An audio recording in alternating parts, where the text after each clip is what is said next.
Hey there, ladies and gentlemen. Welcome back to Succinct Psychology, or as we like to call it, Succinct.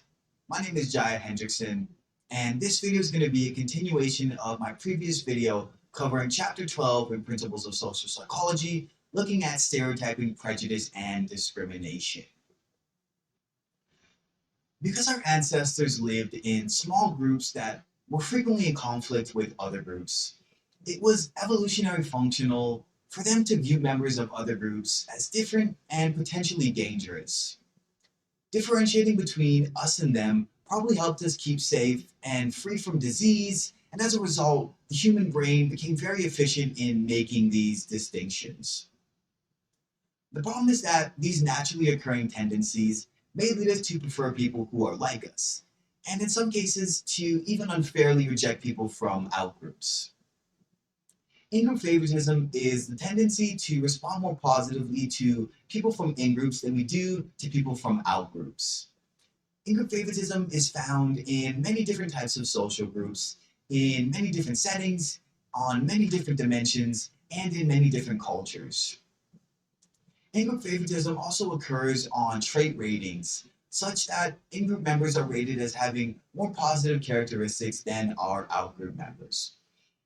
People also take credit for the successes of other in-group members, remember more positive than negative information about in-groups, are more critical of the performance of out-group than in-group members, and believe that their own groups are less prejudiced than our out-groups. The most important determinant for in-group favoritism is self-enhancement. We want to feel good about ourselves, and seeing our in-groups positively helps us do this. Being a member of a group that has positive characteristics provides us with feelings of social identity, which is a positive self-esteem that we get from our group memberships. When we can identify ourselves as a member of a meaningful social group, even if it's a relatively trivial one, we feel better about ourselves. Another case in which people judge other members of the in-group very negatively occurs when a member of one's own group behaves in a way that threatens the positive image of the in-group. A student who behaves in a way unbecoming of university students, or a teammate who doesn't seem to value the importance of the team, is disparaged by other group members, often more than the same behavior from an out-group member would be. The strong devaluation of in-group members who threaten the positive image and identity of the in-group is known as the black sheep effect.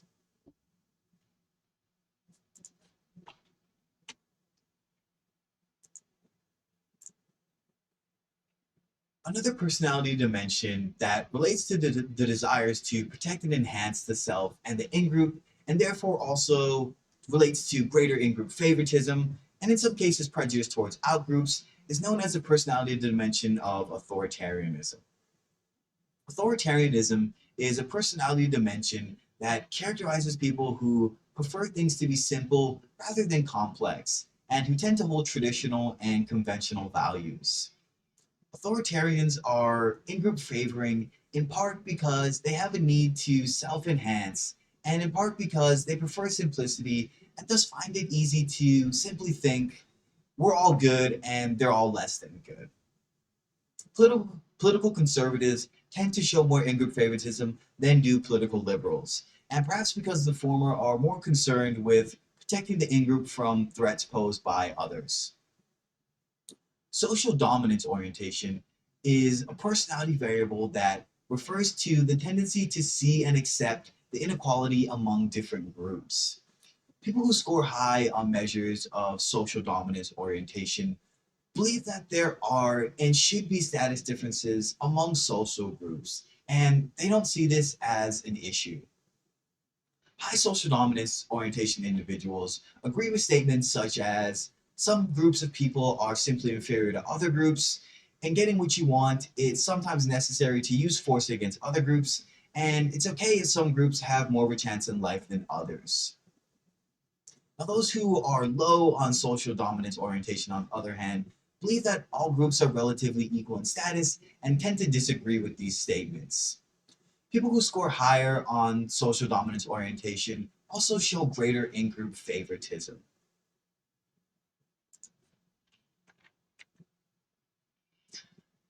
There are a number of techniques that we can use to try to improve our attitudes towards outgroups, and at least some of them have been shown to be effective. Kawakami, Devadio, Mole, Hermsen, and Russin in 2000 found that students who practice responding in non-stereotypical ways to members of other groups became better able to avoid activating their negative stereotypes on future occasions.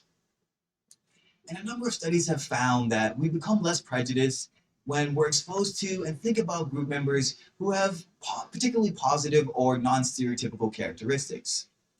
For instance, Blair, Ma, and Lenton in 2001 asked their participants to imagine a woman who was strong and found that doing so decreased stereotyping of women. Similarly, Bodenheisen, Schwarz, Bless, and Wank in 1995 found that when white students thought about positive black role models, such as Oprah Winfrey and Michael Jordan, they became less prejudiced towards blacks. Now, one variable that makes us less prejudiced is education. People who are more educated express fewer stereotypes and prejudice in general. And this is true for students who enroll in courses that are related to stereotypes and prejudice, such as a course on gender and ethnic diversity, and it's also true more generally. Education reduces prejudice, regardless of what particular courses you take. The effects of education on reducing prejudice are probably due in large part to the new social norms that people are introduced to in school. Social norms define what's appropriate and what's inappropriate, and we can effectively change stereotypes and prejudice by changing the relevant norms about them. Jedden, Spears, and Manstead in 1997 manipulated whether students thought that other members of their university favored equal treatment of others or believed that others thought it was inappropriate or appropriate to favor the in-group. They found that participants of what the other group members believed had an important influence on the beliefs of the individuals themselves. The perceptions, my correction. The students were more likely to show in-group favoritism when they believed that the norm of their in-group was to do so. And this tendency was increased for students who had high social identification with the in-group.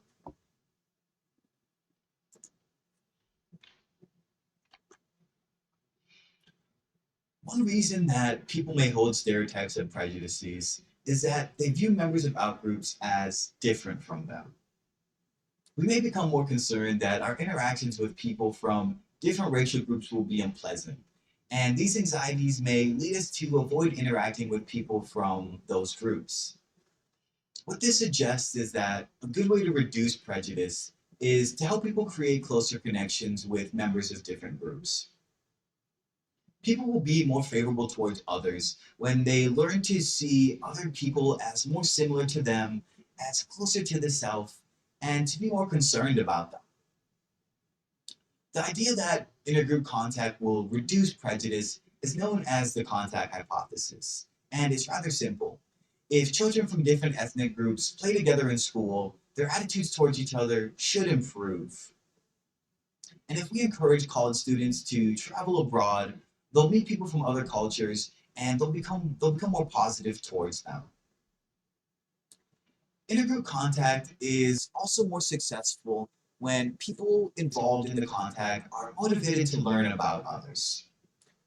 One factor that increases this motivation is interdependence, a state in which the group members depend on each other for successful performance of the group goals. The importance of interdependence can be seen in the success of cooperative learning techniques such as the jigsaw classroom.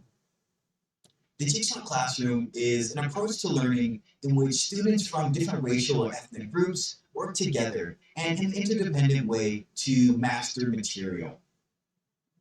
The class is divided into small learning groups, which each group is diverse in ethnic and gender composition. The assigned material to be learned is divided into as many parts as there are students in the group, and the members of different groups who are assigned the same task meet together to help develop a strong rapport. Each student then learns his or her own part of the material and presents this piece of the puzzle to the other members of his or her group. The students in each group are therefore interdependent in learning all the material. A wide variety of techniques based on the principles of the jigsaw classroom are in use in many schools around the United States and around the world. And research studying these approaches has found that cooperative, interdependent experiences among students from different social groups are effective in reducing negative stereotyping and prejudice.